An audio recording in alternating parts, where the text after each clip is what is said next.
In 1876, Arthur Conan Doyle was studying to be a doctor at the Edinburgh Medical School. There, he learned from Professor Bell, one of the school's best doctors. Professor Bell was a good teacher and very good at helping patients. He always carefully examined a patient, then made a very accurate diagnosis based on what he saw. When Doyle wasn't in class, he often read detective stories, which were his favorite. But detective stories, written in the 1800s, were not realistic. The detectives easily solved the mysteries, but without examining clues.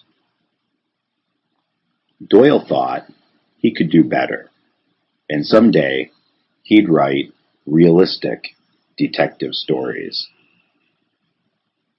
Like Professor Bell, Doyle's detective would carefully examine clues, then solve the mystery with logic, not luck.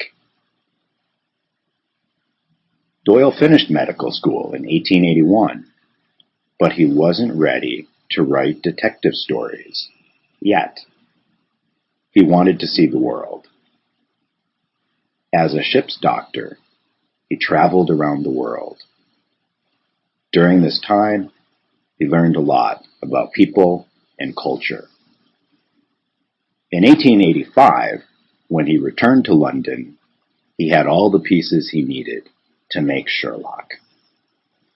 Soon after, in 1886, the world's most famous detective was born.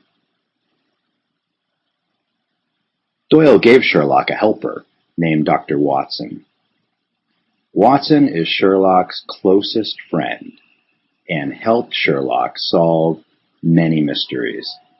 In fact, together, Sherlock and Watson solved 60 mysteries from 1886 to 1927.